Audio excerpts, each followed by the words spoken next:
অসম প্ৰদেশ কংগ্ৰেছৰ সংবাদমেল ভাৰত জোড়ো ন্যায় যাত্ৰাক লৈ সংবাদমেল কংগ্ৰেছৰ বিৰোধী দলপতি দেৱব্ৰত শইকীয়াৰ সংবাদমেল সম্বোধন উপস্থিত আছে ভৰত নৰক কমলেক্ষদেৱ পুৰকাষ্ঠ ভাৰত জোড়ো ন্যায় যাত্ৰা সম্পৰ্কীয় পুস্তিকা মুকলি এই সংবাদমেলত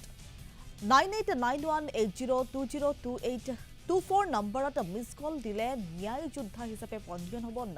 নাম পঞ্জীয়ন কৰি অংশ ল'ব পাৰিব ভাৰত জোড়ো ন্যায় যাত্ৰাত অৰ্থনৈতিক ন্যায় সামাজিক ন্যায় আৰু অৰ্থনৈতিক ন্যায় প্ৰতিষ্ঠাৰ লক্ষ্যৰে এই যাত্ৰা কংগ্ৰেছৰ আমাৰ নেতা ৰাহুল গান্ধী ডাঙৰীয়াই অহা 14 তাৰিখত ইম্ফলৰ পৰা আৰম্ভ কৰিব আৰু মহাৰাষ্ট্ৰৰ মুম্বাইত ইয়াৰ সমাপ্তি ঘটিব। আজি চৰকাৰে এনে অৱস্থা কৰিছে যে 85 কোটি মানুহক 5 কিলোকৈ চাউলৰ উপভোক্তা বনাইছে। আজি সকলোকে বিভিন্ন ধৰণৰ আঁচনিৰ হিতাধিকাৰী বনাইছে আৰু হিতাধিকাৰী বনাই পেলাই তেখেতসকলৰ যিটো নিজৰ অধিকাৰ হ'ব লাগে যে তেখেতসকলে অৰ্থনৈতিক যিটো স্বচ্ছতা আহিব লাগে যিখিনি তেওঁলোকৰ উন্নয়ন হ'ব লাগে আৰ্থিক সেইখিনি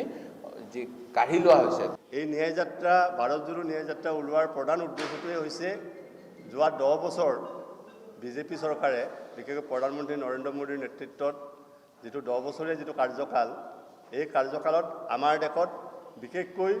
3টা অন্যায় হৈ আছে। এইটো হৈছে অৰ্থনৈতিক অন্যায়, সামাজিক অন্যায় আৰু ৰাজনৈতিক অন্যায়।